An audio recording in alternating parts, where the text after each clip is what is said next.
Ladies and gentlemen, would you please rise for the playing of the Sibling Rivalry Baseball Podcast. And here's your host, Jana, and her big brother, Jeff.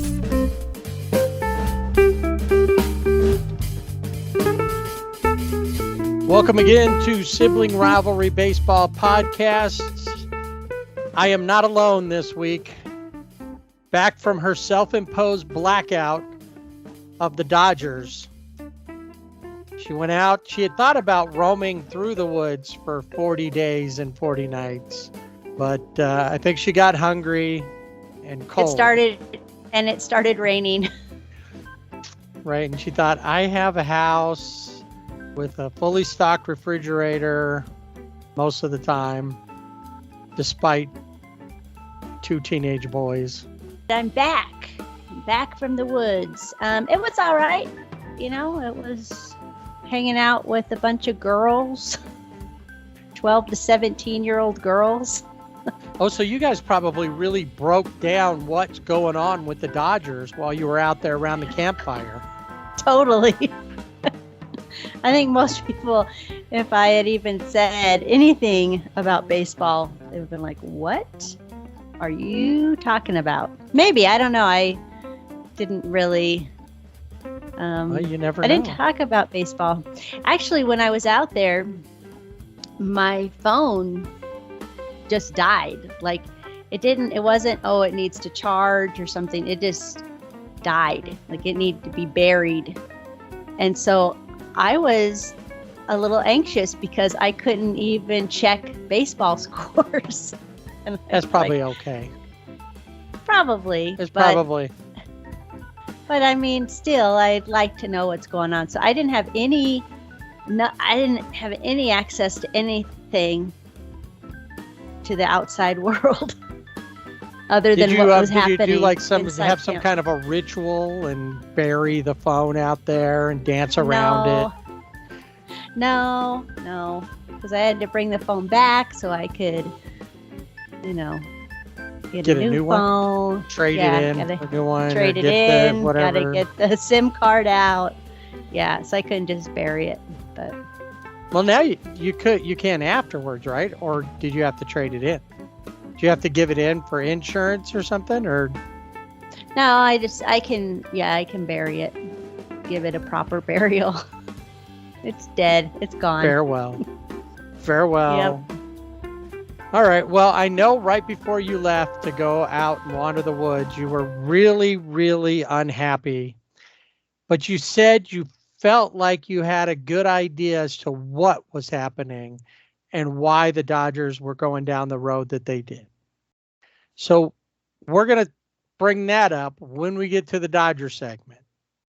But right now, we got to hop in the car and head to Omaha.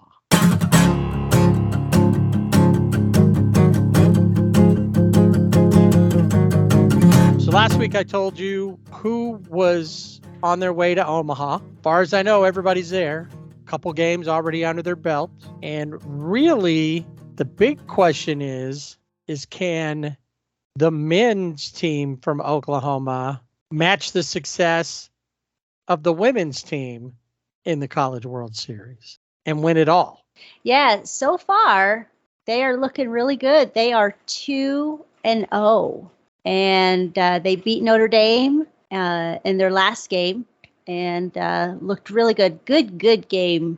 Super impressed with the shortstop from the Sooners, Peyton Graham. I mean, this guy, that's like, sign him right now to the Dodgers, right?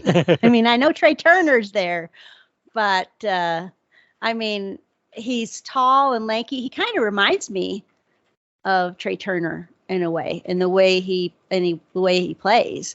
And I also did not know that Notre Dame has rally bananas, but they're actual bananas.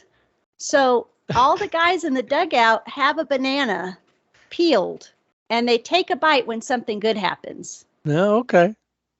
So it's not like, I guess like the Savannah Bananas would actually have a guy in a suit and rallying banana.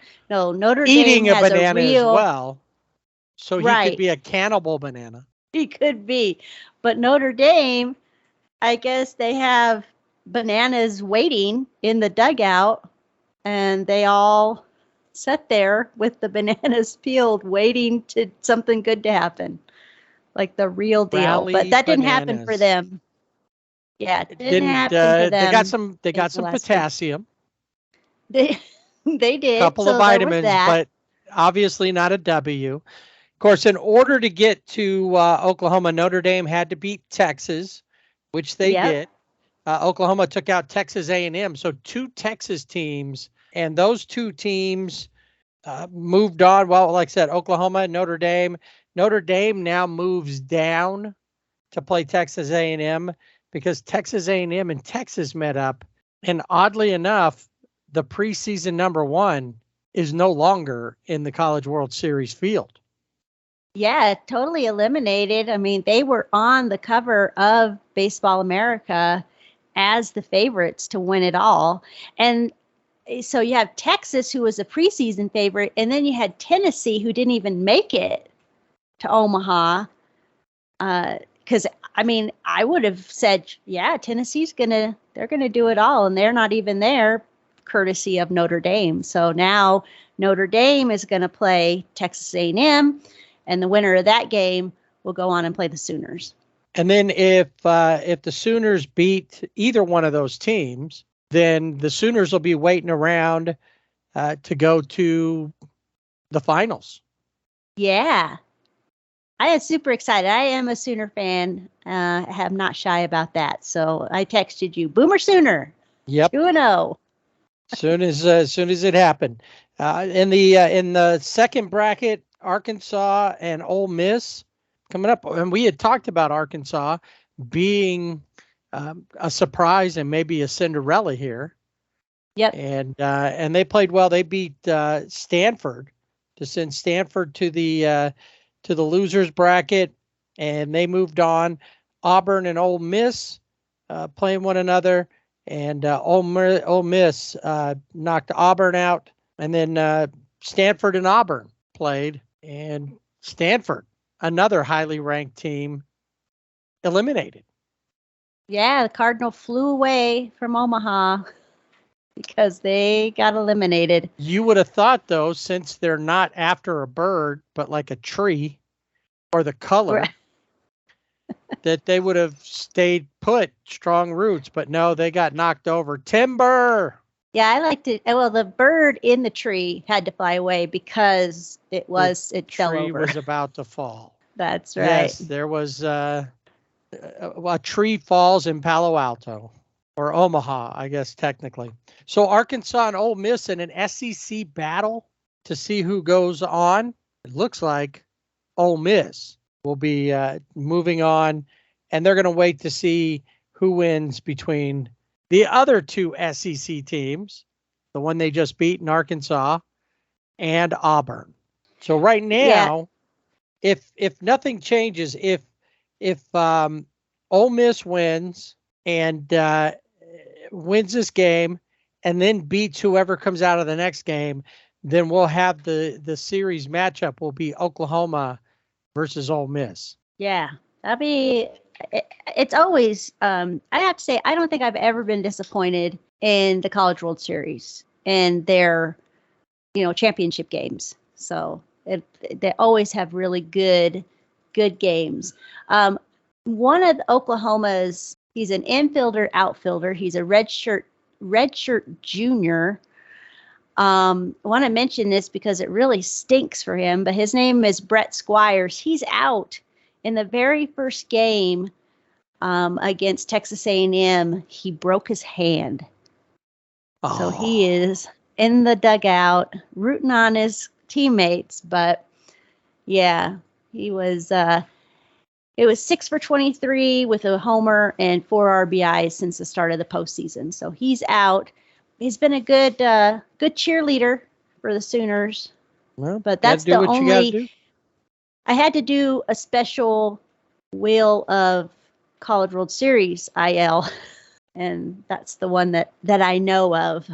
and have heard. So, Well, this is one of those where it's disappointing, because how do you know if you'll ever make it back to the College World Series? Even if you were a freshman and that happened, you don't know that you'll ever make it back. right. And OU, I think the last time they were there was 2010. The last time they won was 1994. So yeah, it'll be good. So next time we get together, we will have a champion. Yes, we will. So we'll put a wraps on the College World Series next week. For now, it's time to move on and take a look at where the sibling rivalry really comes in. It was a freeway series this last week, and normally we would wait and do this in split it up between the two segments, the Angels and the Dodgers. But we thought, you know what? Why do that? Let's do it all right now. We'll talk about the highs for the Dodgers, the lows for the Angels, because there weren't really any highs for the Angels, and so that should give it away what happened in this in the freeway series. Dodgers do walk away with the 2 wins. I was wrong. Last week I said I figured they'd split 1-1 because neither team is really running away or dominating, at least not at that moment. Yeah, no, I would have agreed with that. I would have thought the same thing. In fact, I would have probably even said that the Angels would come in, as they often do, to Dodger Stadium and beat the Dodgers and take the series, the first 2. Yeah. I thought about that, but then I realized who was pitching for the Dodgers in Game 1. Catman. That's right. Tony Gonsolin, and he's been so solid all season. I wasn't going to say, yeah, no, they absolutely got it. Last season, I definitely would have said, oh, Tony Gonsolin's on there? All right. Put a mark in the win column, because he just was having issues. This season, right. Not the case. This season, not at all. Going up against Thor, who didn't look bad in the game, but not. This is what, I talked about at the beginning of the season, what people who weren't sure about this signing were saying all along, is that, do we really want to spend $20 million on somebody we're not real sure about? He's just coming back off of Tommy John. He's had a couple outings that he didn't look good in. Yeah, and those were supposedly rehab outings, and he didn't look good. So, yeah, I mean. So he went 4 2/3, but before he had been put himself in position for a decision every game. He goes 4 2/3, gave up 2 hits and 1 run, struck out 5, but walked 3. The Angels only had 3 total team hits. And Shohei was responsible for 2 of them. Mike Trout, the other one. Everybody else was just dead. Brandon Marsh, 3 strikeouts. So, and then Jared Walsh, Max Stassi, and Squid each had 2 strikeouts each. So, there just wasn't anything happening. But on the other side, in this 2-0 win, Tony Gonsolin, 6 1/3. Yeah, and he went. This is the first time that he had pitched into the 7th inning. He said that he wants to continue to be able to go longer into the game. And I think at this point, that,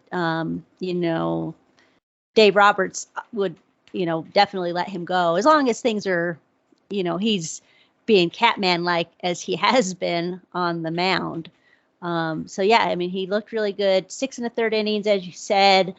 He has his 8th victory. His ERA is 1.42, struck out 6, walked 2, and he has allowed 2 runs or fewer in all 12 starts this season. I think that's quite a stat. Yeah. For him. Yep.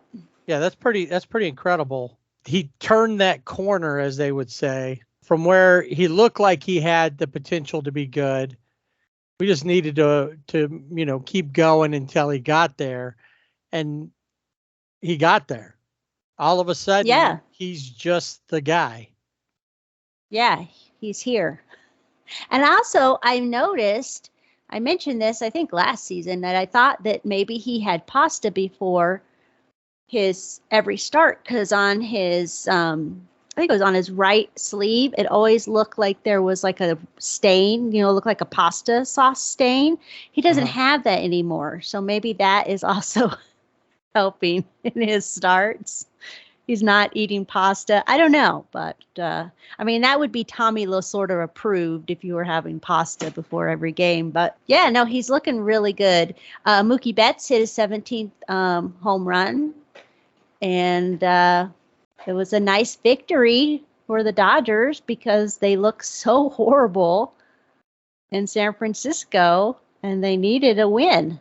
They did. They got a little help there. I mean, really, the only earned run was Mookie's home run.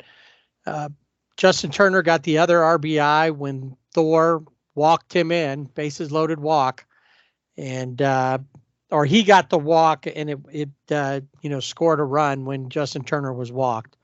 So he got that RBI.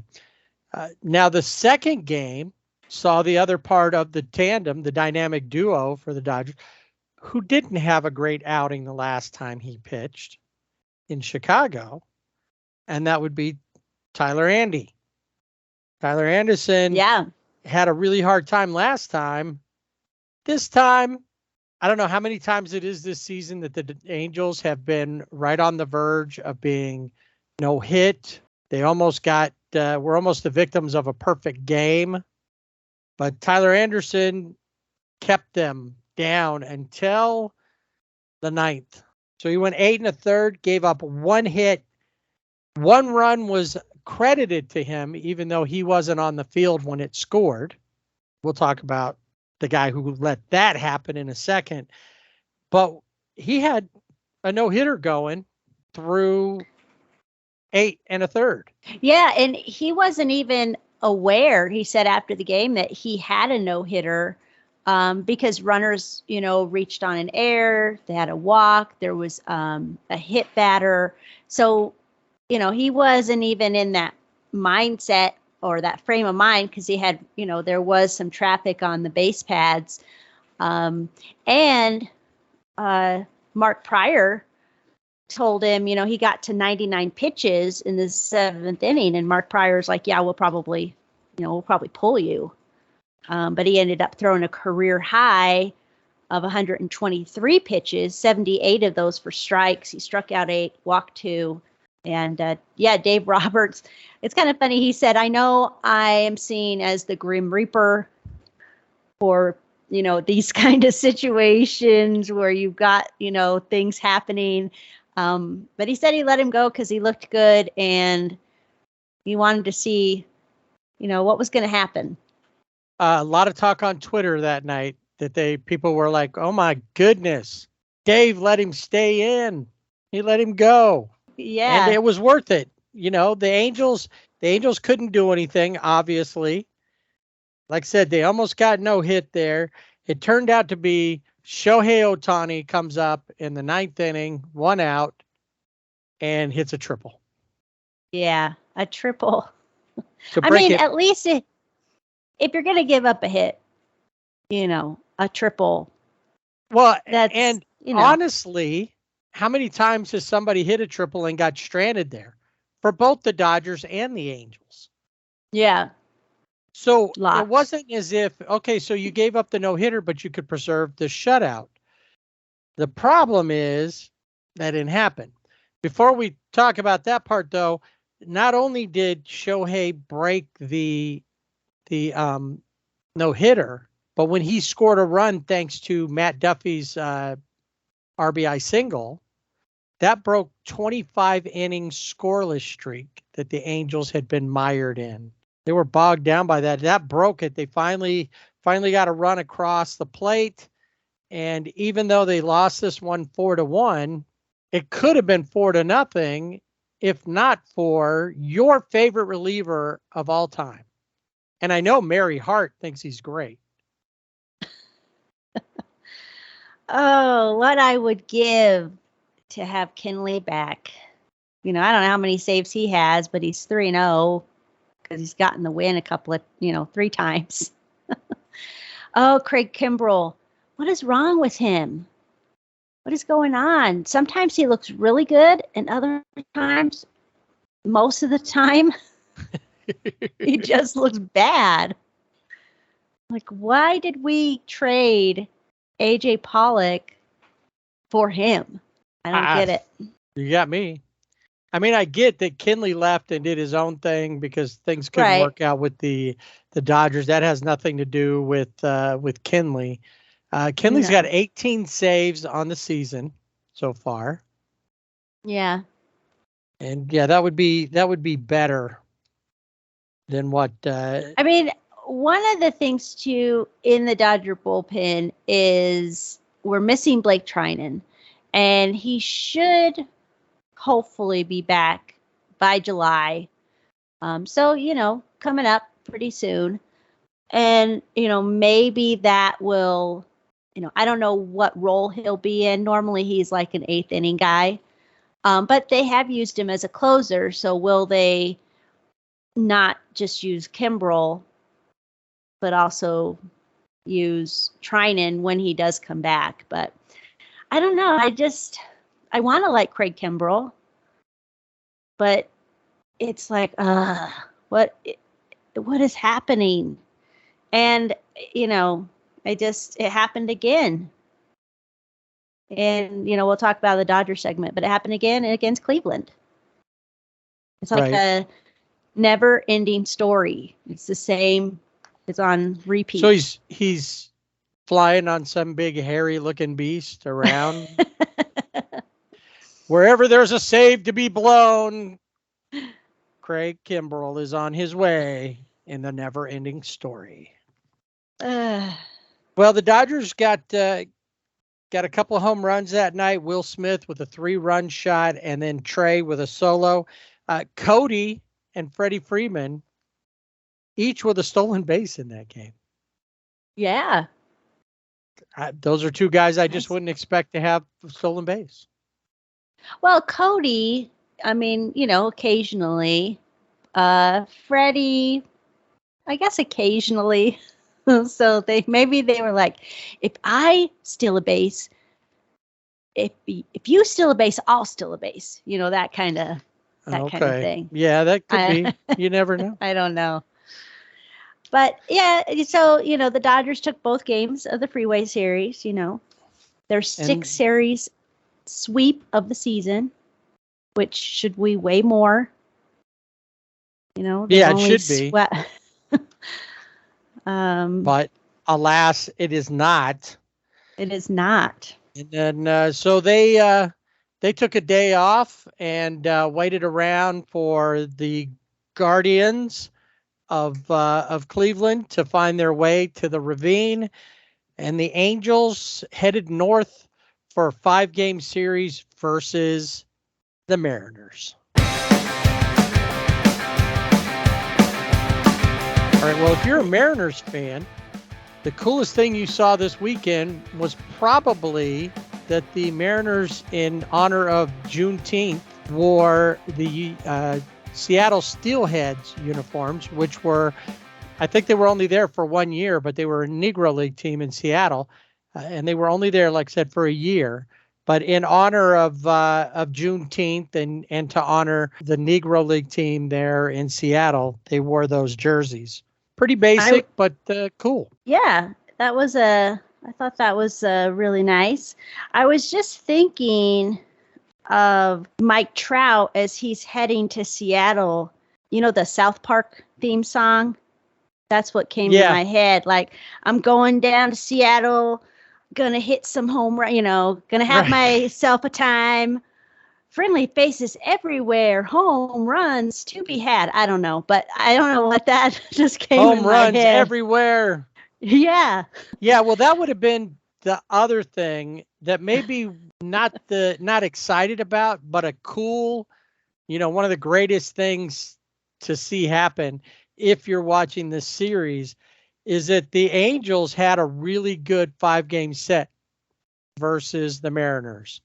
They really did. I mean, if you looked at the Angels in this series, you would think these are the Angels that we were watching, before that skid Nickelback skid, I'm going to call it, and say, wow, this is the team, this is the guy, or or whoever. But well, they called him the Prince Fish.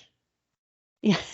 because we had Tim Salmon, who was the Kingfish. That's what they called him. So when Trout came up, he was the Prince Fish. Yeah. So a strange set. This is a rare set, 5 games. One of the games, which is from the Saturday doubleheader, is one of the games that was canceled or postponed from the 4th of April, which is when they were supposed to see each other way back then, but it took till now for the Mariners and the Angels to meet up. So that's one game from there. The other 4 games were the regularly scheduled games.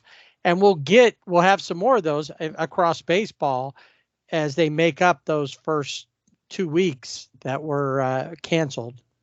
They were rescheduled into other parts, and then at the end of the season as well. Game 1, they pick up a win, 4-1, which was exciting because they really hadn't been doing anything. And just as we saw with the Dodger series, they had been 25 innings without a run. They finally got it. Didn't help as far as the win or loss, but it helped, I guess, in breaking that, we just can't do it.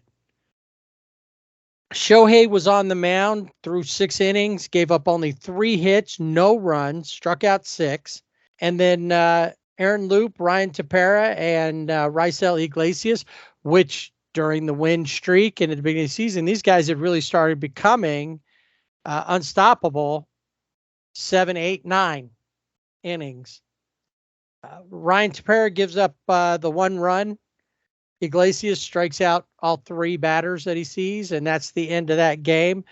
So it's nice to see those 3 guys kind of coming back around again, because all 3 of them fell apart.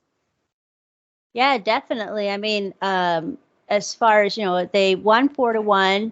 Prince Fish hit a pair of 2-run homers to account, for the Angels offense, but no one's going to complain about Mike Trout home runs. And the Angels won on the road for the first time since May 15th. That's right. Crazy. I know. Yeah. It's unbelievable. So Mike Trout starts off his killer weekend, 2 home runs, is responsible for all 4 RBIs. In his both shots were 2-run home runs. And I'm going to go ahead and do the spoiler now. Every home run he hit over the weekend was a 2-run homer. All of them. He was, I don't know. He was on fire. He was on fire. Yeah. He was Taylor putting all of his money, all the chips on 2. Yep, he did. He went there, and Taylor Ward 3 for 5, Ohtani 2 for 4, and Tyler Wade 2 for 4, just to get him going. Sometimes I think that takes a lot of it. Is if you can just start hitting, you can get things going. Yeah. Well, maybe we got a little excited a little too fast. A little. Because the next night, the biggest thing to happen, really, for the Angels was Michael Lorenzen hitting former teammate Justin Upton in the head.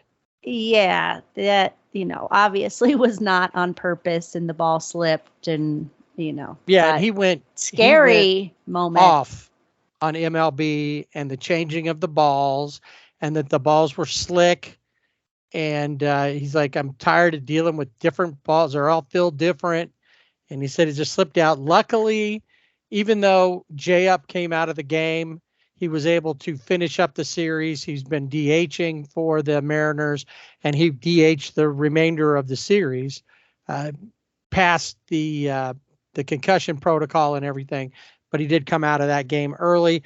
The Angels look like their old selves. Their June selves for sure. Once again, no hitter in the works for the other team, not the Angels. The Angels were on the receiving end of that. Last year's Cy Young, AL Cy Young Award winner, had him on the ropes. He pitched through 7 innings, ended up giving up 3 hits and 1 run, that'd be Robbie Ray. Had control over the Angels for sure. And the thing is you know, that it was Max Stassi who when he hit that ball, it went toward the mound and it went right over Ray's head. And he didn't, you know, it skipped off the top of his glove. And of course, Stassi got to first base. And all he could do was smile. Like, yep, okay, that's the end of that. At least it wasn't like the one the other day, and I don't remember who it was, where they're in the 9th. He's pitched 8 2/3, and the ball just got over the left fielder's glove. Yeah. Well, one thing about the Angels, so they had this, you know, a no-hitter. Robbie Ray had a no-hitter going into the 7th. The Dodgers, Tyler Anderson, we talked about, no-hitter. And then the Yankees, Jameson Italian had a perfect game against the Angels until the 8th inning in early June 2nd, I think. But the Angels are the first team to break up no-hit bids after the 6th inning 3 times in the same month since the Astros did it in 1984. So I don't know if that's something they celebrate, but it is a cool stat, you know? It is. That is kind of cool. Well, there's a stat for everything when it comes to baseball. Oh, yeah. So Michael Lorenzen, this is one of his worst outings. He did go 5 innings, but he gave up 7 runs on 7 hits, walked 3, struck out 3, gave up a home run. That one to Cal Raleigh, and who had the home run and a double. Ty France had a double and 3 RBIs in the 8-1 shellacking of the Angels. That 1 run scored. Juan Lagares hit a triple, followed by a squid double, and that would be it. Jack Mayfield, who recently sent down, has not been the player that we saw last year that we were excited about. I think he's now Lieutenant Jack. Yeah. No longer captain. He's been demoted, but he did come in and pitched, faced 4 batters in the bottom of the 8th. Why not? Probably the biggest thing in this game, Mike Trout 0 for 3. But that goes with the fact that Robbie Ray was dealing. So that gets us to Saturday. We got the doubleheader. We got 2 games. Game 1, Mike Trout is back on it with another 2-run home run. The Angels walk away with a 4-2 win. Kurt Suzuki helped with a 2-run double. Matt Duffy and Captain Caveman, 2 hits each. Now, Patrick Sandoval, in line for a win here, throws 6 innings, gives up 4 hits and 1 run. But thanks to Archie Bradley, who blows the save, the Angels have to come up with some more runs. So instead of getting a save when he finished things out, Raisel Iglesias gets the W because the Angels did score the 2 more runs that they needed. And Jose Quijada gets his first career save. Yeah, in innings. Yep. So they walk away with a win there. They take a couple hours off, grab a bite to eat, do whatever. I don't know. Did you know that this doubleheader is just the 4th since T-Mobile Park opened in 1999, and the first 9-inning twin bill since 2007? Wow. In Seattle. I mean, get it, because the double headers have kind of gone the way of the dodo. Yeah, they really have. I didn't think about that, but yeah, they have. You know, they don't happen that often, and they're not scheduled like years and years ago. During the 70s, they were scheduled all the time. Yeah, that's true. You know, that's why. And like now Ernie it's Banks, let's play 2. He was excited to play baseball, but there were actually double headers then. Yeah. Now it's, rain delay for, like in this case, the season starting late. But yeah, I didn't think about that. That's right. Patrick Sandoval, like you said, he allowed 1 run, 4 hits, but he's allowed 2 earned runs or less in 5 of his last 6 starts. So that is good for the Angels. That's something that they can, say, okay, we know if he gets on the mound, at least in his last starts, if he continues, that could be something positivity for the Angels. Absolutely. So then we get to game 2, and Mike Trout does something that hasn't been done by an Angel since 2015 when Albert Pujols does it. And that's hit a home run in both games of a doubleheader. Yeah. And he jacked another 2 runs shot. Yeah, I was going to say, the last time that happened was June 20th, 2015 against Boston when Tio Alberto did that. And he's one of 4 Angels to accomplish this in the last 45 years. Just 4.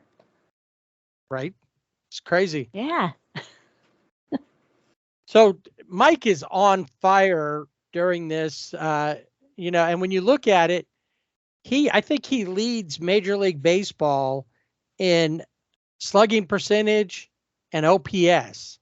And that's after going 0 for 26 at one point in this season. Yeah, where he couldn't hit, it did seem like he couldn't hit anything. What's that? He couldn't hit water if he fell out of the boat? Yeah, it was that bad. So Mike Trout, once again, carries the team. Jared Walsh has a pinch hit home run in that, goes 2 for 2.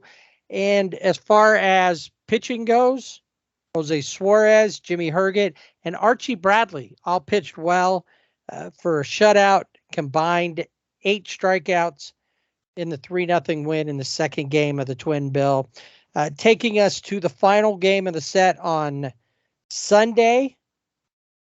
And Taylor Ward went 3 for 4. Max Stassi had a RBI double to drive in Luis Rengifo. And rookie Kenny Rosenberg gets his first start of his major league career, goes 4 2/3, 2 hits, gives up no runs, walks 3, and gets away with it. Only struck out 1. But in this 4-0 win, 2 of those runs were driven in by, yes, Mike Trout with another home run. He was just out of control. Yeah, in that second game, it's 51st career home run against Seattle. And he the loves 33rd playing home run in T-Mobile Park. Yeah, I mean, he must love it. He loves the Emerald City. If I'm Seattle, I'm calling the Angels and going, look, I know you've got him signed till he's like 80, but maybe we can work out a deal and we'll send you J.P. Crawford and Ty France and Robbie Ray. Because I don't think they go for it. There, could you imagine if Mike Trout played 81 games a season in Seattle? I mean, he would like have home runs in a season. Yeah, I mean, it'd be insane. That wrapped it up. They walk away with 4 out of 5, and they start a stretch now where they're playing teams that are kind of below average. They've got Kansas City and then Seattle again for this coming weekend. And I was just listening to something the other day, and they were talking about different teams and how they've turned things around. And like the Braves had a losing record, they now have a winning record. And then you listen to the last few series that they've won were all against teams that they should have beat. Teams that were that the Dodgers were swept by. So teams that they should have beat, like the Pirates. So that's what the Angels have to do to turn stuff around. They're not out of playoff contention by any means at this point. It's still early enough. And if they can really turn it on and have more of these series where they're winning the series and they're winning the weeks like they were, a month ago, then they're going to be, they could be in good shape and they could make the playoffs. Yeah, I mean, they're in second place right now in the AL West. I mean, quite a few games back, but they can make, they could make it up. There are some, things happening with Houston. So, you just never know. Well, you can always hope that, Houston falls off and, can't stay on the pace that they've been on. But that's one of the things that's going on. Even when they were playing well, so were the Asterisks, and they couldn't keep up with them. They lost out of first place, not because they were losing, but because the Asterisks were just playing better. They're lucky that Seattle's just underachieving. Oakland, of course, we kind of expected Oakland to go where they're going to go.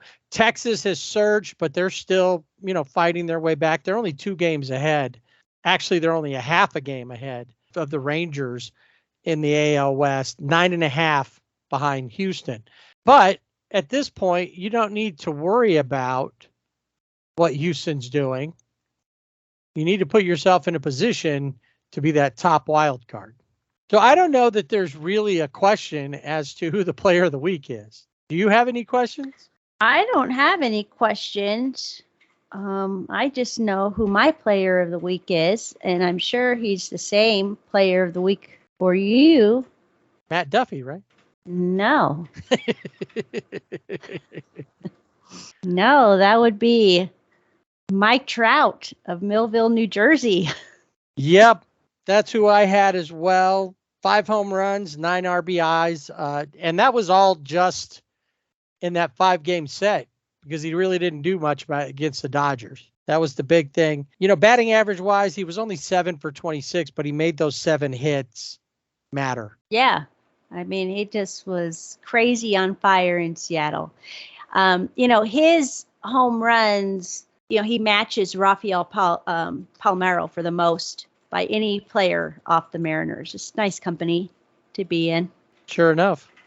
There's only one difference and one big difference between those two guys. As of now, only one of them is probably going to get in the Hall of Fame. Yeah. It's time for Dodger baseball. So interleague play came to Dodger Stadium. They had the Angels, followed up by the newly minted Guardians of Cleveland and Jose Ramirez, who had a message for Freddie Freeman, which was, "You're a good hitter after me." Last year's MVP, Jose Ramirez, in the house with his team, with a pretty decent pitching staff, ready to take on the Dodgers. At one point this season, I'd have been up. Mark this one down as a win. This series as a win. The Guardians weren't doing that well. The Dodgers were doing great, and now they're kind of in the same spot. So it was a toss-up. The Dodgers aren't playing great. They're still high up in the. I noticed that they're still high in the power rankings, but I think it's just because they did all their work early on. They've been coasting. They're going to have to. You know what they're doing? They're doing rabbit in the hare. They started out, they were running, they were way up there, and now they're like sitting under a tree while the Padres just kind of doop-de-doo right past them. We'll talk about some issues with the Padres coming up in the next segment, but the Dodgers don't seem to be really focused, and it kind of shows in this first game in an L. Zach Plesac on the mound for the Guardians. Throws 6 innings, gives up 1 run on 5 hits. Kirsch on the mound. He went 5 innings as well. The problem is that he gave up 5 hits and 1 run. And the Guardians didn't give up any more runs after the 1 run that Plesac gave up. The Dodgers that was it. And the other problem in this game is the Dodgers kryptonite. It was a innings game. Right. So really, if you're a team that any team in the MLB that you're playing the Dodgers, get it to extra innings. You're going to win every time. I'm watching the game, and we get to that point, and it goes to innings, and I get up and I turn off the TV. And Blanca says, I mean, You're not going to finish watching it? I go, it's innings. Dodgers are going to lose anyway. They're 0 and 5. 0 and 5 in extra inning games. Cleveland is 5 and 2 in extra inning games. Dodgers were 1 for 13 with runners in scoring position in this game, stranded 11 runners. I mean, this is like a constant thing with them. It's just they get somebody on base and nothing happens. I mean, Well, they've left. Cody Bellinger did have a home run in the game. That and was that the was one. it. Well, the Dodgers have left 450 runners on base. It's ridiculous. That is absolutely ridiculous for a On the team. season, it's crazy. Yeah. I mean, when you look at this team, you think, what is happening here? But in this game one, it's the Dodgers' kryptonite is innings, and they cannot win. And I don't know why. But, I mean, there was one season where it was like they were walking off left and right. Oh, yeah. And now that they was just crazy. The 2019, they were that way. Every game, Yeah. walking it off. Yeah, it was exciting. And now, like you said, it's innings. Turn the TV off because they're not going to win. No, you hope for that bottom of the ninth walk-off, because if they don't get it then, it's over. That's it.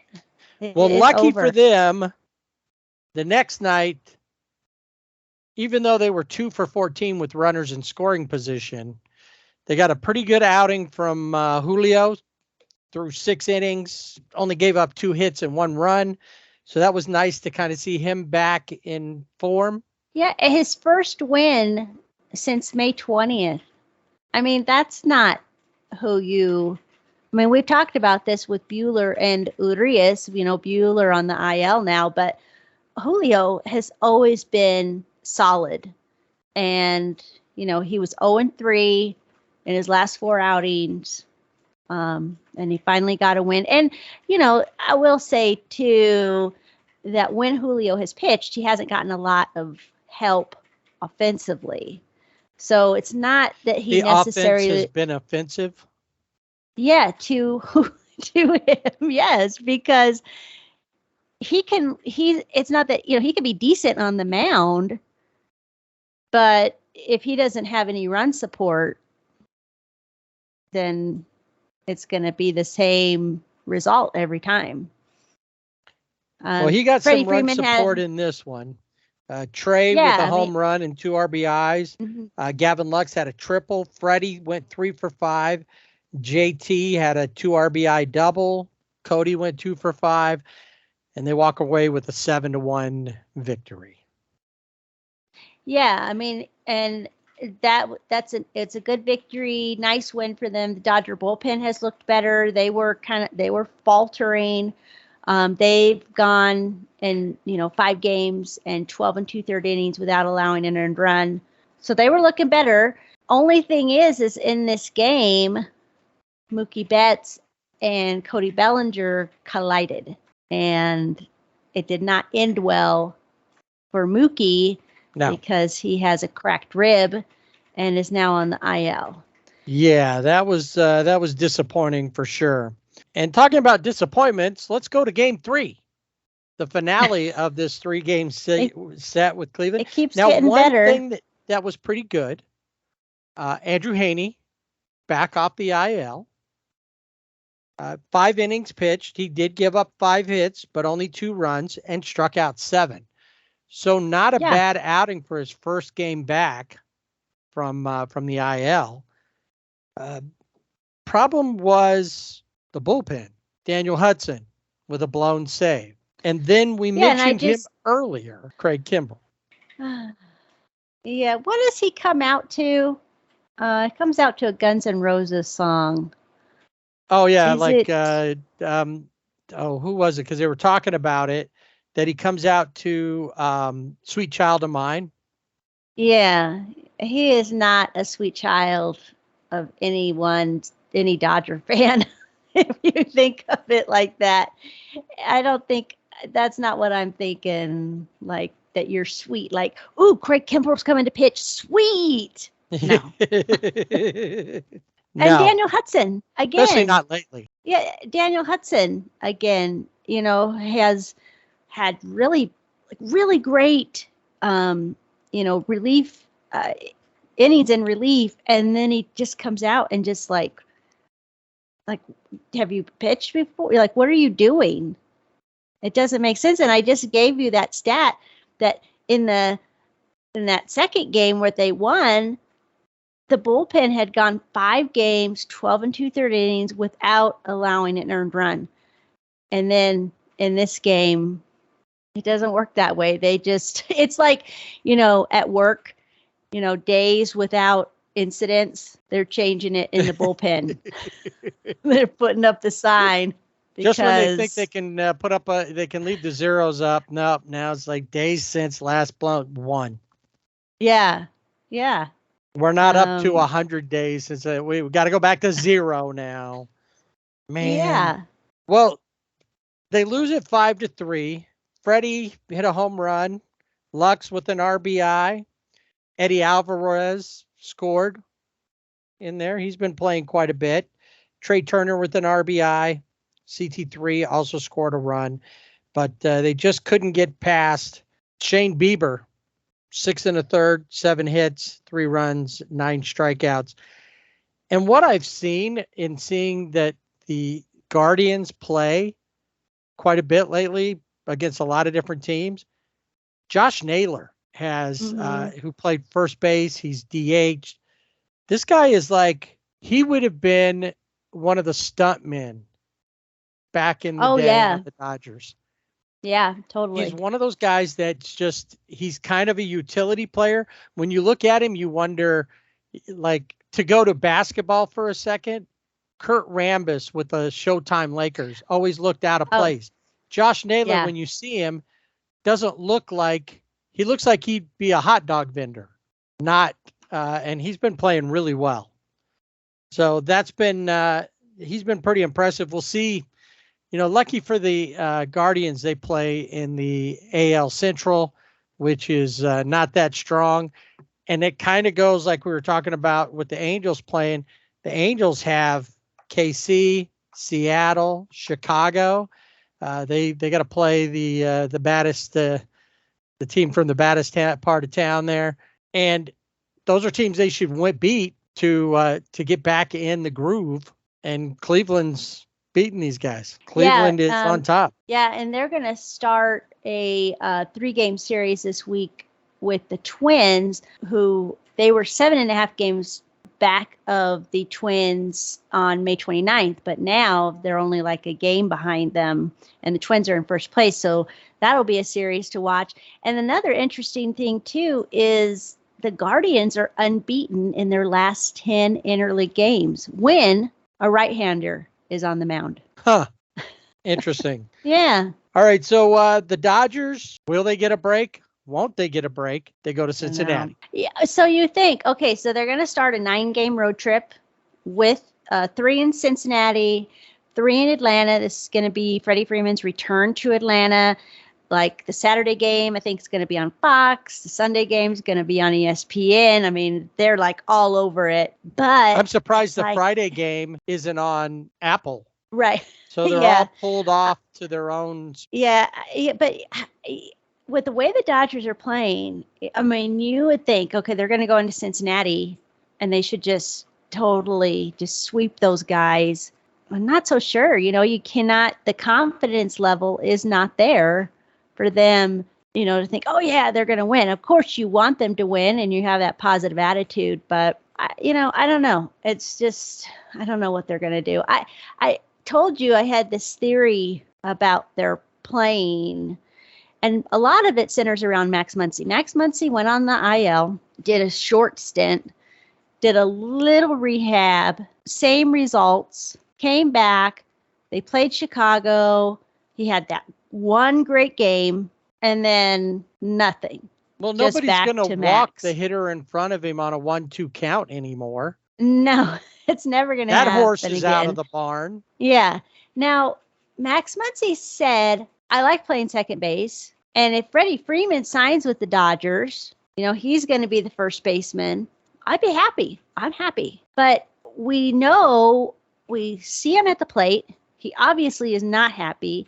Mentally, there's something going on. And I think that a lot of Max's problem is psychological, because he went from being the everyday first baseman to playing second base, playing third base, and then, or being the DH. And he doesn't have a solidified role on the team. And I think that affects him. And then the other thing is the Dodgers just are disconnected when they're playing. They're not on the field. They're going through the motions. There's nothing exciting about watching the Dodgers. I mean, they have a good play, they get a home run, but they're not, it's like they're bored. And it's almost like, I could see that. I mean, it's like, oh, we got Freddie Freeman. We had Mookie Betts, he's on the IL, but Trey Turner, all right. They're just out there. And Dave Roberts had come out and said, we got to win every game we play. We need to win. We got to figure out a way to win. I'm going to talk to players individually, but you need somebody on the team. Like the person that I would love would be like a Kirk Gibson type guy, right? To go in the clubhouse and shake it up, because they're in there and I don't know what they're doing, but they're like, oh, okay, this is how I think. They lose the game. We lost the game. All right. And then they go home and they come. There's no excitement to watch the Dodgers. They're not exciting. They're leaving people on base. It's like they don't try. It's like, we'll get them next time. Mookie Betts a couple seasons ago, when he showed up, he was kind of that guy. Yeah. Said, let's get in play. And he's just become one of them. I mean, he's had some great times up until the injury, but he's also had some just like stinking times, at least with the bat. Yeah. Now, with Mookie out, Trey Turner has gone to the top of the lineup, where he's the leadoff hitter. And I like that. I think that Trey Turner is a better leadoff hitter. Obviously not during the month of May, but with Mookie. But I think shake things up. And Dave Roberts needs to, he can't be Mr. Nice Guy. He's got to go in there and say, you're being paid, however much you're being paid, and you guys stink. I mean, they do.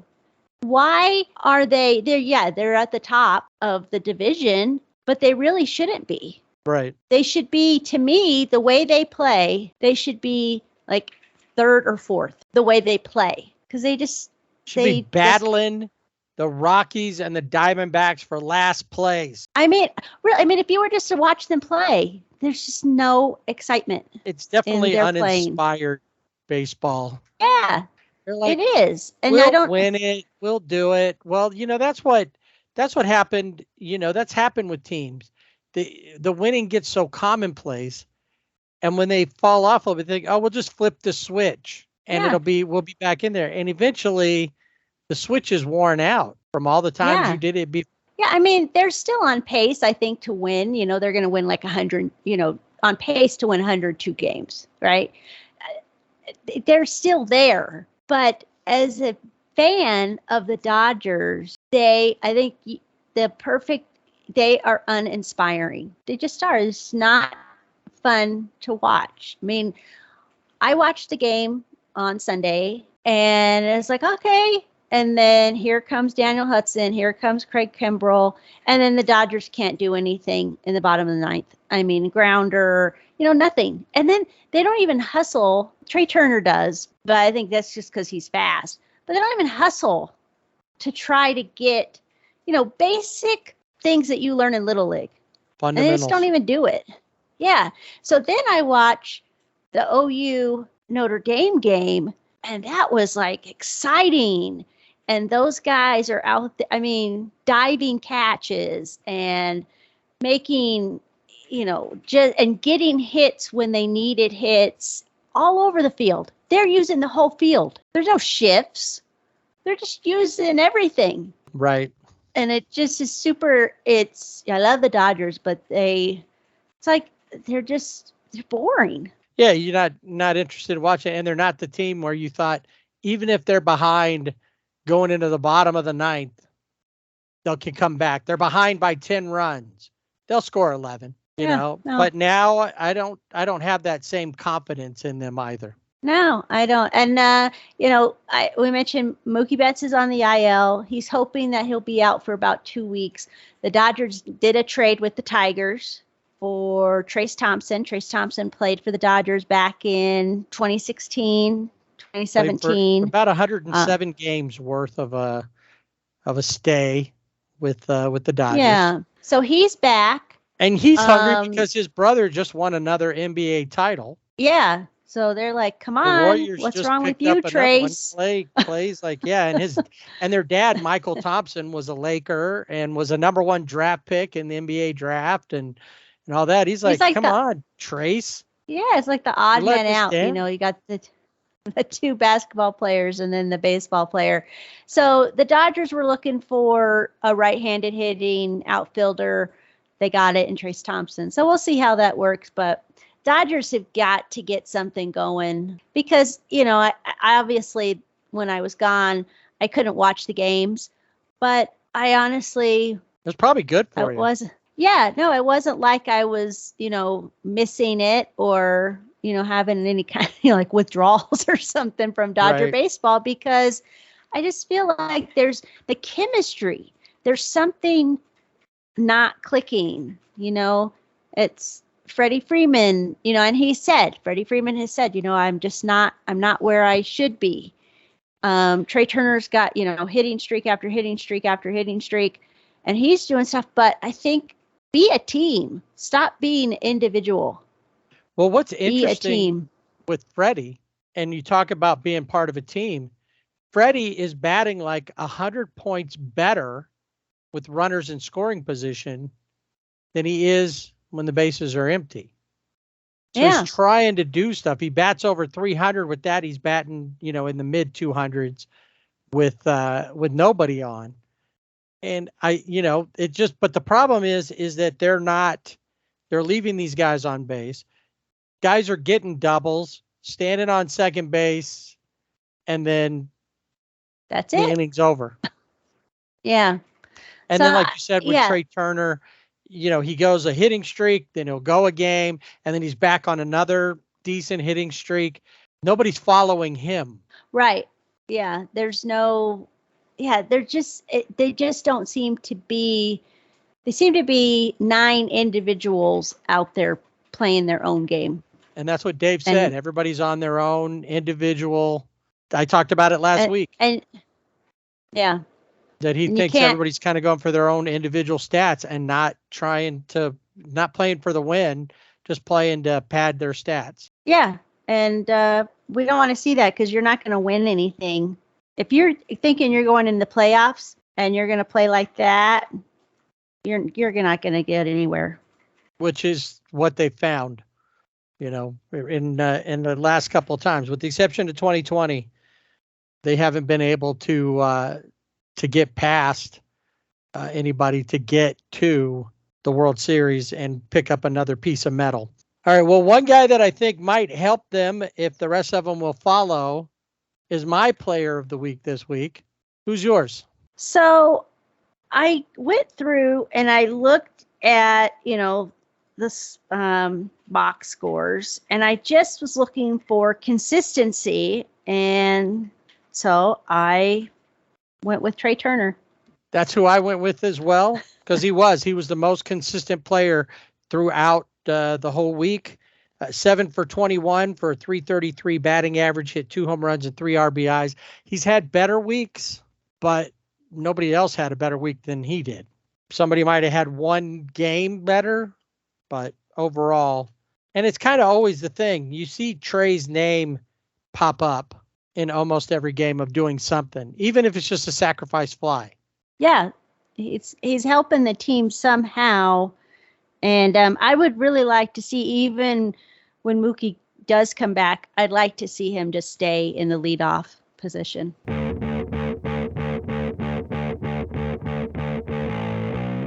Time to take a look around baseball. This week we're going to let the minor leaguers have the week off. We'll check back in with them next week. So let's start where we usually start with the major leagues. The players of the week. Who's the AL player of the week? AL Player of the Week honors go to Toronto Blue Jays of Vladimir Guerrero Jr. He has been burning up the month of June. He had 3 home runs, 7 RBIs across 7 games. And in the Blue Jays wins over the Orioles on Monday and Wednesday of last week, he went 7 for 10 with 2 home runs and 5 RBIs. And in the National League, the honor goes to St. Louis Cardinals' Paul Goldschmidt. He has hit safely in all 7 games last week, and with a .467 batting average, 7 extra base hits, 3 doubles, 4 home runs, and 11 RBIs. So both very deserving of Player of the Week honors. We'll look at Players of the Week again next week. Right now, though, let's look at big rookie performances from guys in Pittsburgh named Sawinski. Yeah, I think he has been promoted. Or should I get a little more specific? Well, I think this guy, I don't know that he's ever been called Captain Jack, but I think he should be promoted to captain. He is the first rookie. I think he could be Admiral Sawinski after this. Yeah, I think you're right. He became the first rookie in Major League history to have a 3-homer game.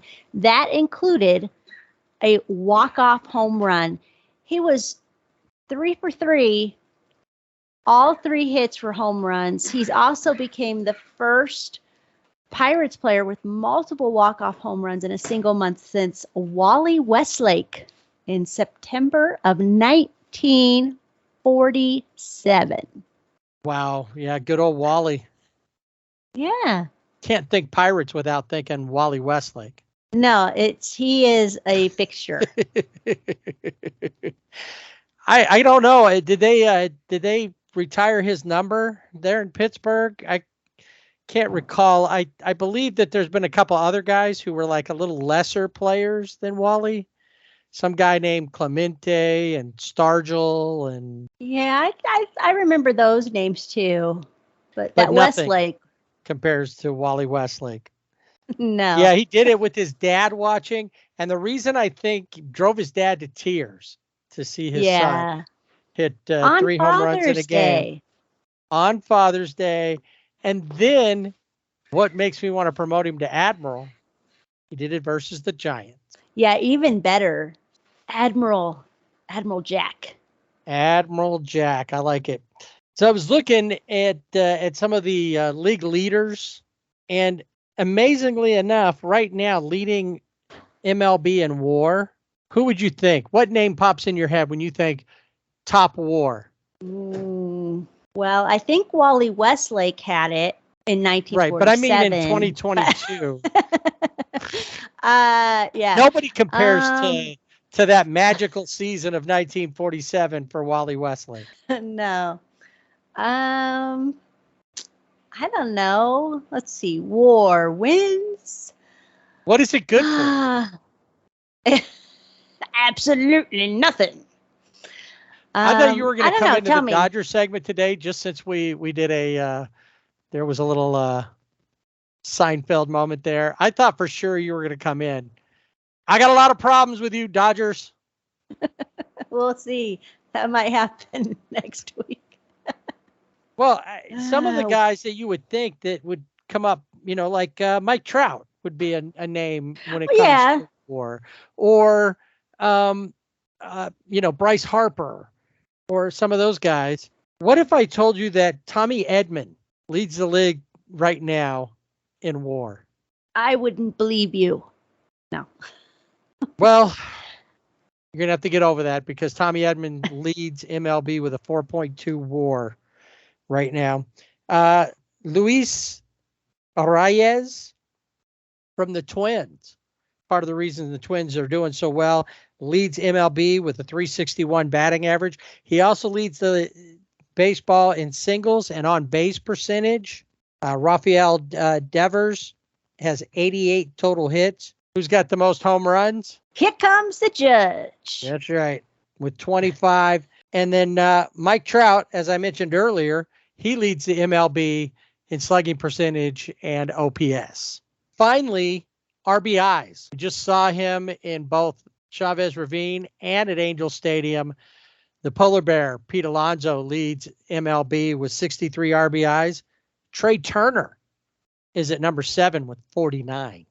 As we all know, this is Albert Pujols' last season, and Cardinals were playing the Red Sox, and it was the regular season, their final regular season weekend at Fenway Park. All right, before you go on, let's just preface this that last week I told everybody about Manny Machado being a little upset about stuff going on with Albert Pujols. Apparently, he got through to somebody. Yeah, the Red Sox. David Ortiz was there, the newest Hall of Famer. Boston's, they love him in Boston, David Ortiz. And they celebrated Albert Pujols' final regular season weekend at Fenway Park, and they gave him a number 5 from the Green Monsters hand-operated scoreboard. So now nobody can have number 5 there because he has it. So he's going to have to loan it to him. So if they happen to score 5 runs or they have, there's just not going to be anything up there. And before the game, Xander Bogart said, basically the same thing like you had mentioned about Manny Machado. It's like, why hasn't there been more presentations this season for Pujols? Because if you remember, David Ortiz, everywhere he went, he went to San Diego, he got a surfboard, he went to Baltimore, he got the phone, I think did he get a rocking chair somewhere? And I mean, there was everywhere he went, he got something, and the same has not been true for Albert Pujols. And who's the more likable guy? Albert Pujols. Exactly. I mean, why wouldn't it had to take Manny Machado of all players to do that? Right. I mean, it tells you like, hey, how is it that he's not getting this? And how many stadiums has he played in so far that he's not going to go back to? Yeah. It should be the farewell tour, and it hasn't been, but the Red Sox, maybe they've started something, hopefully, to make other teams, step it up, because this guy, we know he's going to be in Cooperstown, but, show him some love, show Tio some love, because he'll give you a big old hug. You give him a present, he's going to give you a hug. So moving on, it looks like we might see some rule changes next season.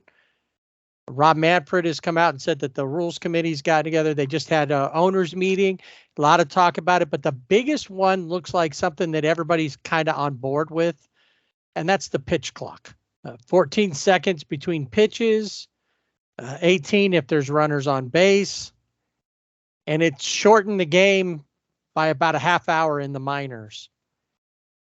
They are going to talk about, banning the shift and some other rules that have come up. Another thing that he talked about was in the minors, they're doing where there's a finite amount of challenges to balls and strike calls. And he said they happen fast. They didn't even realize that they'd happen. I don't know all the details about that, but they're working on that. He said that one's probably going to take a little while. They're going to really have to look at that one before they get too involved. The pitch clock in the minor leagues, you really don't even notice it. And so it's not, to me as a fan, it's not that big of a deal. I kind of like it being sped up a little bit.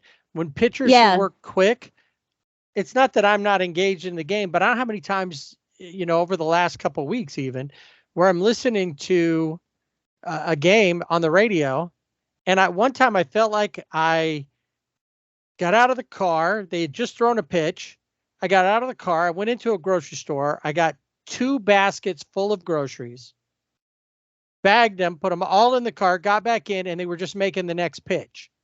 I mean, that's how slow it feels. Or you're like, geez, Yeah. I've been gone away from this game for 45 minutes.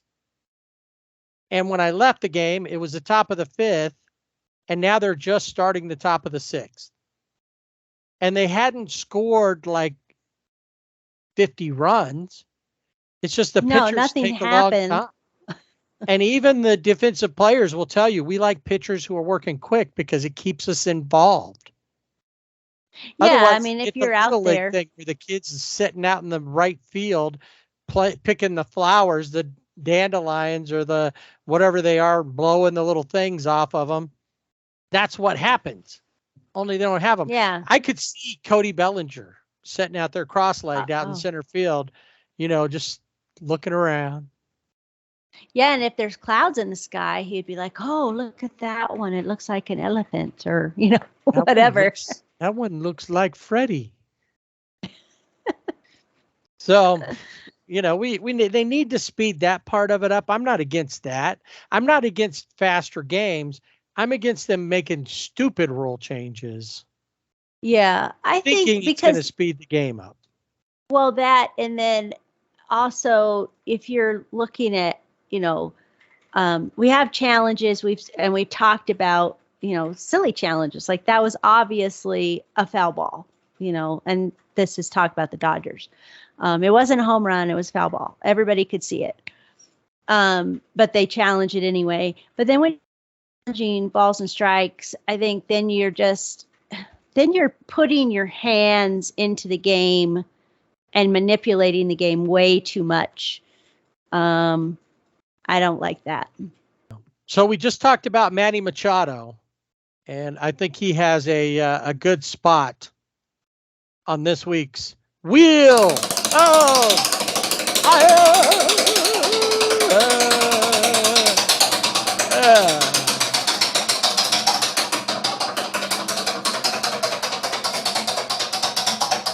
He does. Now, he has not officially been placed on the IL as of yet, but it has to be forthcoming. In the game against the Rockies, he sprained his ankle. He was running to first base and he slipped and he sprained his ankle. It looked like it possibly could have been broken. I mean, it looked bad. The x-rays were negative, but he sprained it like really good. So, or really bad, I guess, depending on who you are. For the Dodgers, he sprained it really good. For the Padres, it's really bad because he has been on a tear lately and has really been holding up that team. And so he's going to be out, and not sure how long he's going to be out. And you also have Joe Musgrove and Mike Clevenger, 2 pitchers on the Padres who are on the COVID IL. So, the Padres have been rolling along. So what will happen next without Machado in the lineup? And Tatis Jr. is still not in the lineup yet. So, what's going to happen? Where will they end up? And with Musgrove missing a start or 2 because the COVID IL is a 10-day thing, that could be tough for him because Musgrove's been pretty lights out so far this season. Yeah, he has been. So, yeah, that'll be a team to watch just to see how these injuries come into play. Anthony Rendon of the Angels will miss the remainder of the season. He had wrist surgery. So another disappointment for Angel fans, and of course Rendon, who cannot stay healthy. Had hip surgery. Now he has wrist surgery. I was going to bring him up, in the, when we talked about it, but it's just like, is he even there? They were trying to get through his wrist issue. He was on the IL for, then he came off, and it just was re-aggravated to the point that, but like last year, we didn't know he had hip problems. He had No. other issues, and then all of a sudden he's got season-ending hip injury. I'm surprised that they didn't go, yeah, he's got some problems with his wrist, but he's going to have season-ending, toe injury, toe surgery or something. Something Right. completely Yeah. different than what Yeah. we think the problem is. Yeah. So My question is, how long until the Angels DFA him? that's a good question.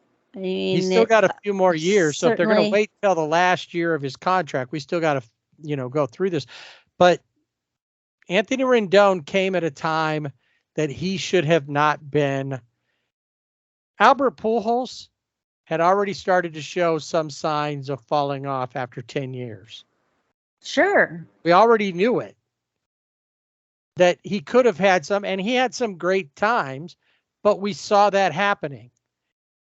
Anthony Rendon was coming off of a world championship.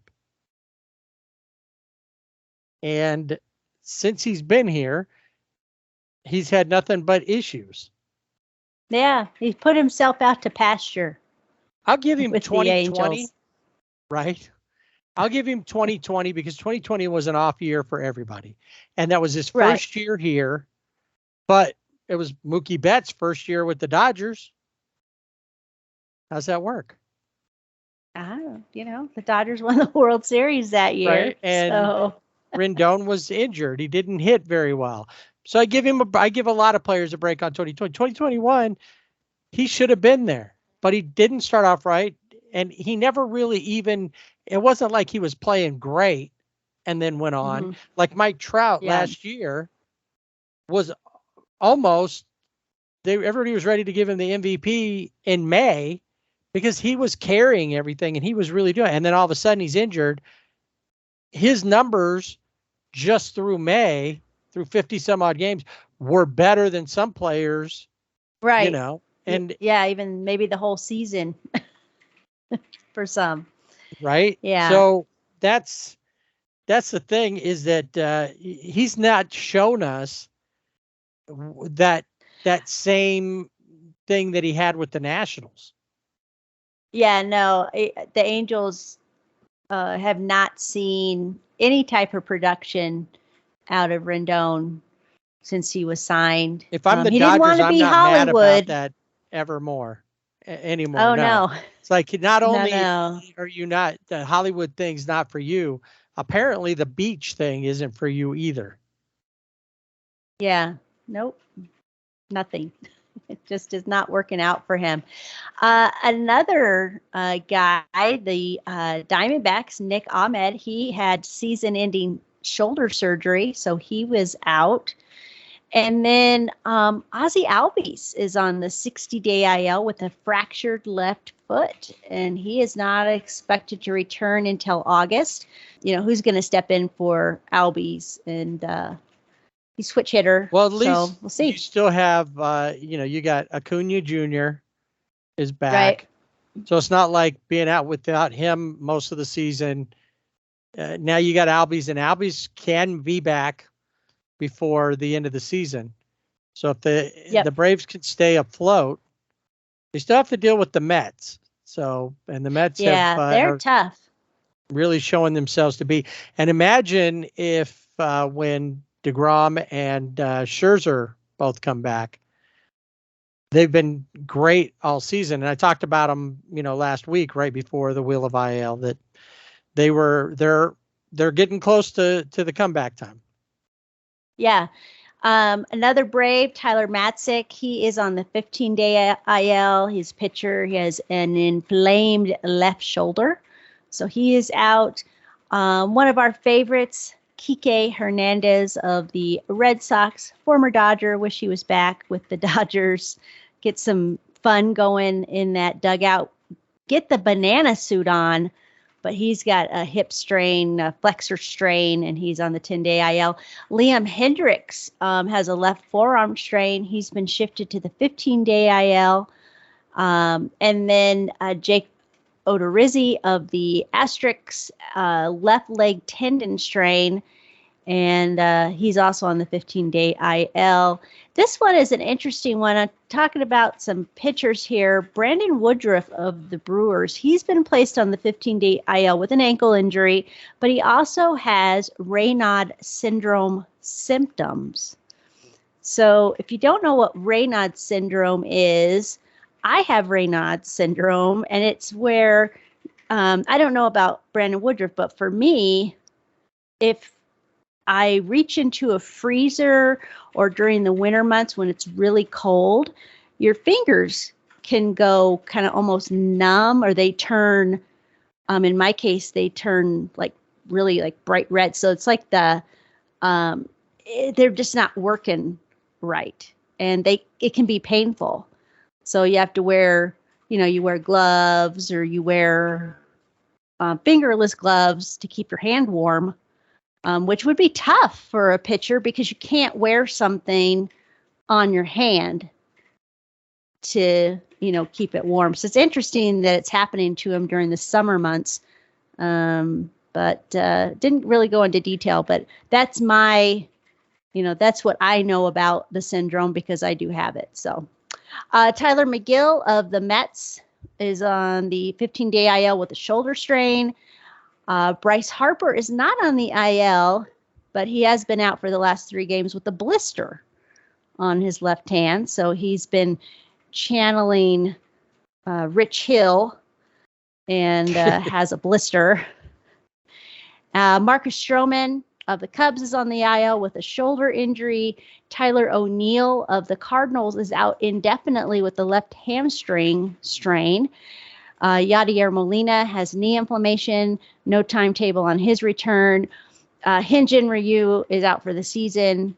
He had surgery to repair UCL damage in his elbow.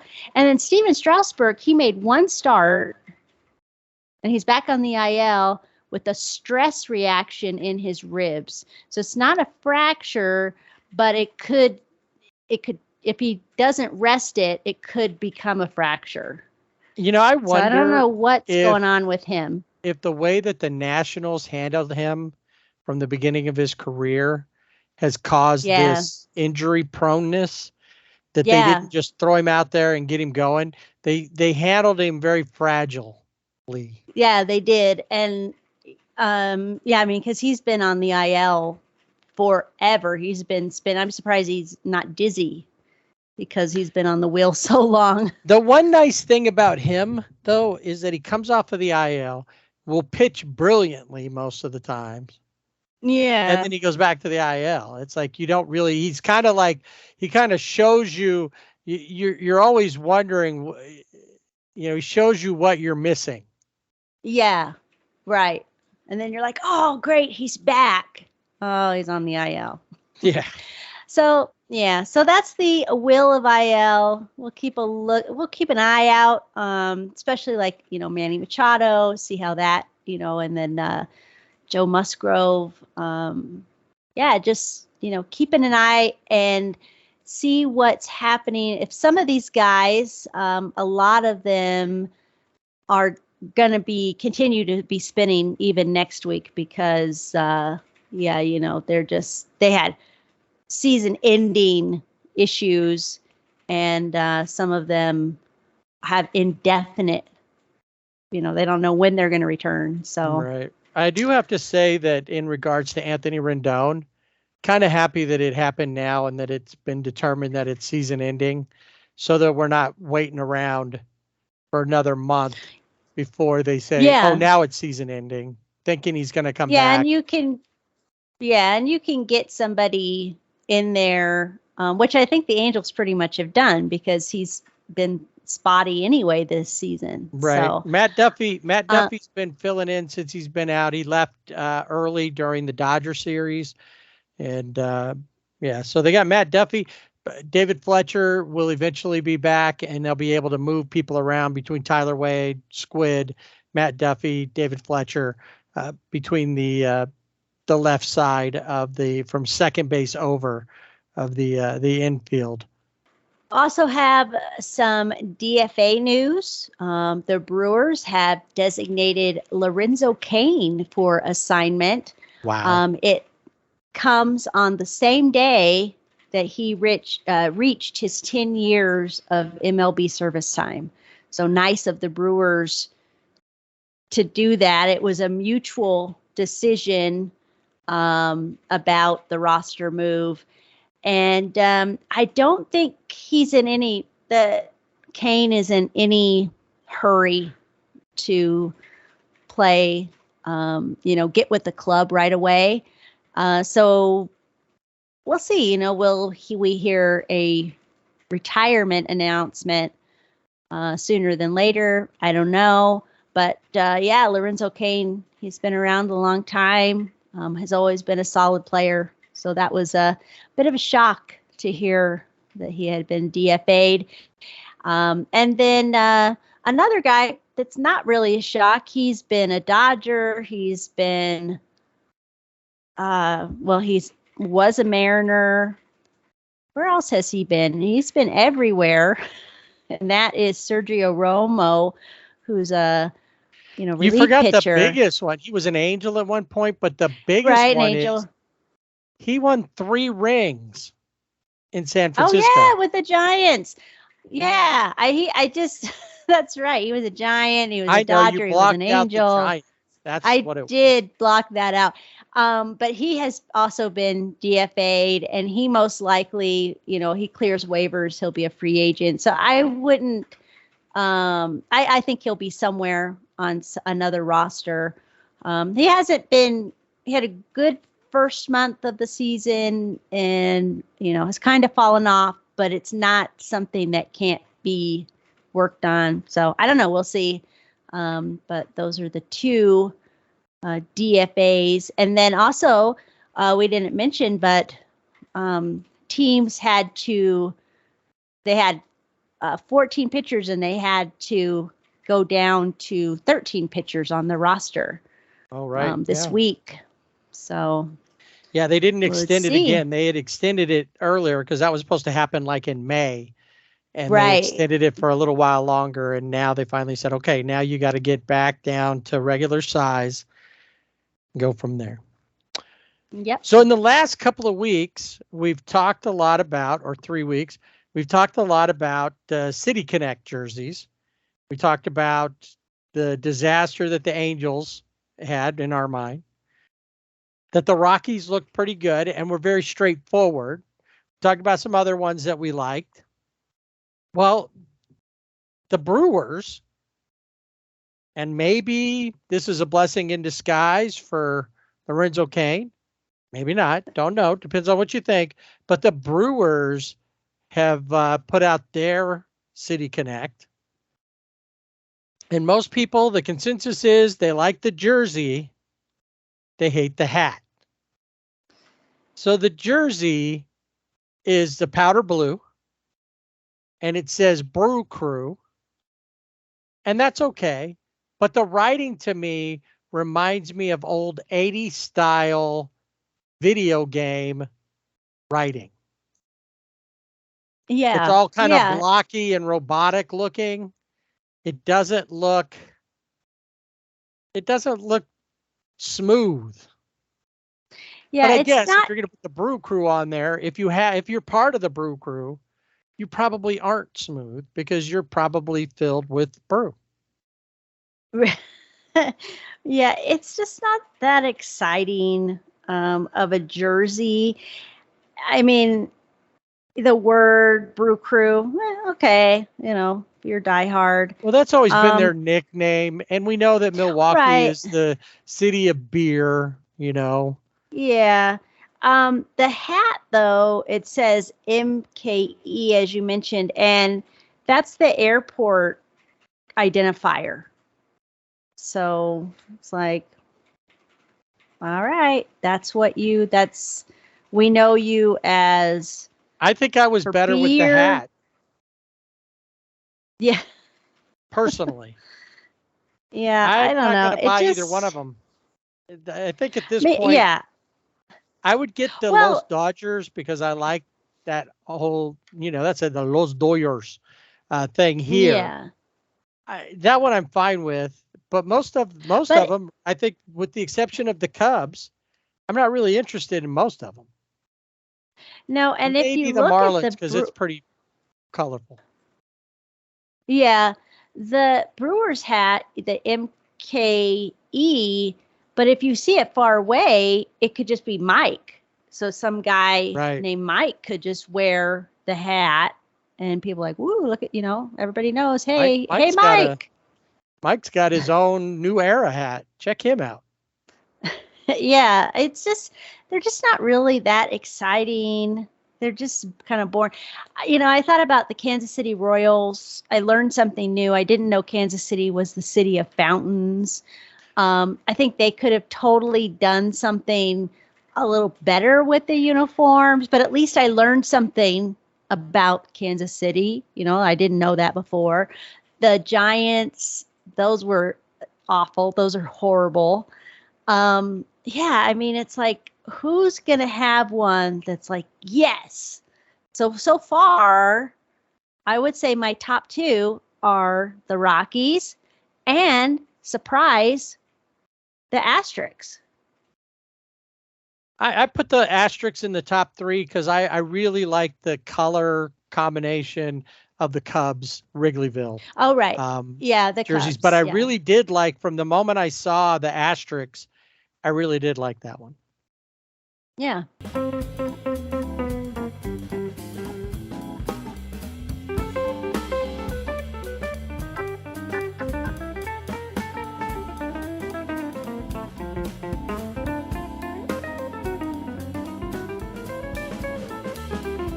All right, it's time to put a tarp on the podcast until next week when we have a new College World Series champion, and hopefully we'll have good news out of Dodgertown and with the Angels, and we'll check in again to see if anybody new has hopped on for a ride with Anthony Rendon and all the other guys that are there that are out for the season. Remember, you can find us on social media, Twitter, Sibling Rivalry BB without the A. And on Facebook and Instagram, it's at Sibling Rivalry BB with the A. And, of course, our website, siblingrivalrybb.com. Don't forget, if you are looking at any of these City Connect jerseys and hats, go to our website and click on one of the Fanatics links and support your favorite podcast or us. Either way, we're good with that. So we'll see you next week on the Sibling Rivalry Baseball Podcast. Don't forget to swing away.